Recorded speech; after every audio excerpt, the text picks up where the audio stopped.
Hi guys, Mark here for KetoKitchenCollection.com, and today's question is, what are the most common mistakes that people make on the keto diet? Well, let's launch right into it. Number one, and you're probably not going to want to hear this, a lot of you may not want to hear this, but it's the number one reason that I find and that I see people fail on their keto diet to lose weight.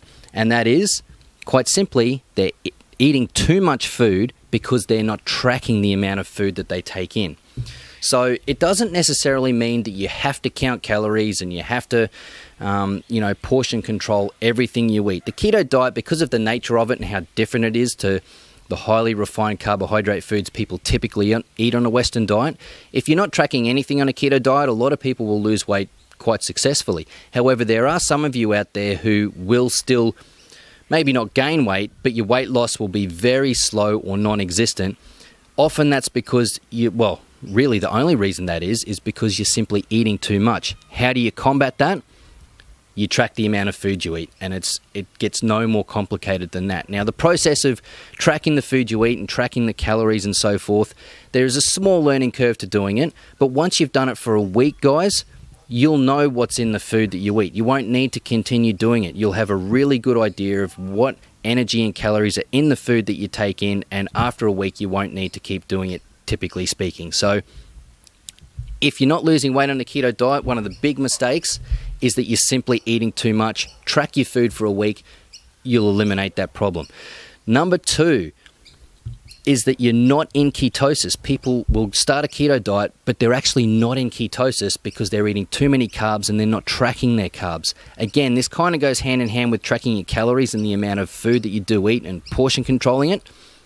If you're going to track the calories and track your food intake, it's a simple matter to track your carbohydrates as well. You want to stick, for me personally, I need to stick to 20 grams of carbohydrates a day to get into ketosis, and I normally keep it around that level, maybe bump it up to 25 or 30 a day to maintain ketosis. Aim for those figures, guys. See how that works for you. If you're looking for a target to aim for, I understand some of you will be able to go higher, I get that. But for everyone who's new out there or keto hasn't been working for you, have that aiming point of 20 grams a day of carbs. Count the carbs for a week and you'll get to know the foods that you're eating very, very well. And then you won't have to keep counting them after that, most likely. So that's another big mistake. On top of not counting the calories that they're taking in, people not counting the carbs that they're taking in. Mistake number three, not being prepared for keto flu. So what is keto flu? Keto flu is that period of time between when you're running on carbohydrates, which is a metabolic or energy system called glycolysis. Between that point and stopping eating carbohydrates, then over 3 or 4 days you'll switch into ketosis, where your body's running on fats, whether it be dietary fat or the fat stores on your body. Those 3 or 4 days are what's called keto flu because you'll generally feel pretty ratty. You might get headaches, you'll have perhaps less motivation and you'll feel lethargy, and you might have a little bit of a depressed effect on your mood. You could get irritable and, just generally it's a difficult period to go through while your body adjusts. Now, a lot of people aren't prepared for that. They don't understand that that's actually going to happen. But if you say to yourself, I know keto flu is going to get to me, and there are ways to mitigate those problems, and I will do a specific video on exactly that. But as long as you're aware that you will get these issues, that they'll last for maybe 3 days, possibly 4, then you'll go, okay, I know I've got light at the end of the tunnel. I know I've got an end point by the end of the week, whenever your 3 or 4, or say 4 days is up.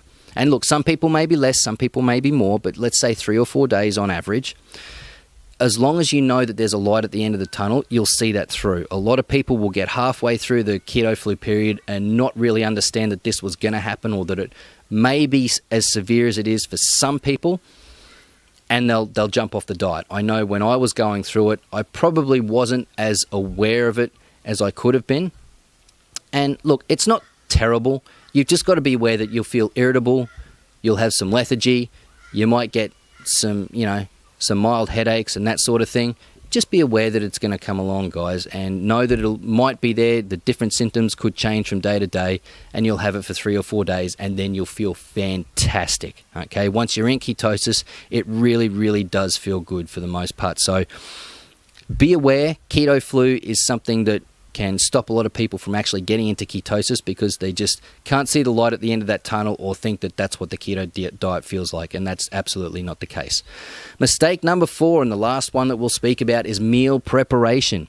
If you've had a really busy, hard day and your kids are giving you hell or your partner's giving you hell and it's just been a crappy day all around, and you get home and you've got to sit down and cook for the family for the next 45 minutes, the last thing you're really going to want to do is try and figure out a keto recipe and a keto meal and do all that for yourself. You may even be cooking separately for the rest of the family, and you've got to then go and prepare another entire keto meal for yourself.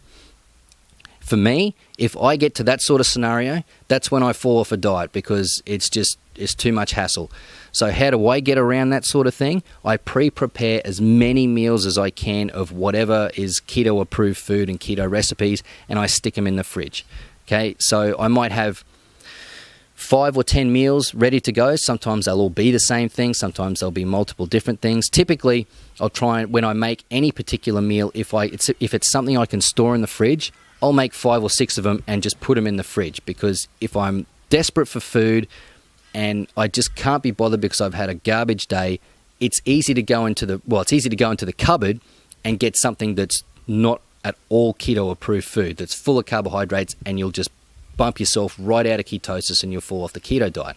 But if you've got food ready to go that you know is fully keto approved and it's tasty and you like it and it's in the fridge, maybe you just eat it cold, maybe you've got to put it in the microwave for 60 seconds, you'll be so much better off, because you'll be less inclined to cheat on your keto diet. Because let's face it, talking about the last point, the keto flu is not the most enjoyable period, and you don't want to go through that any more than you have to. So you don't want to bump yourself out of ketosis, because you may have to go through a partial keto flu to get back into ketosis. So if you've got the meals ready to go, pre-prepared, it's going to set you in much better stead for staying on your keto diet, and I highly recommend you do it, guys. It's a big mistake when people find the going gets tough.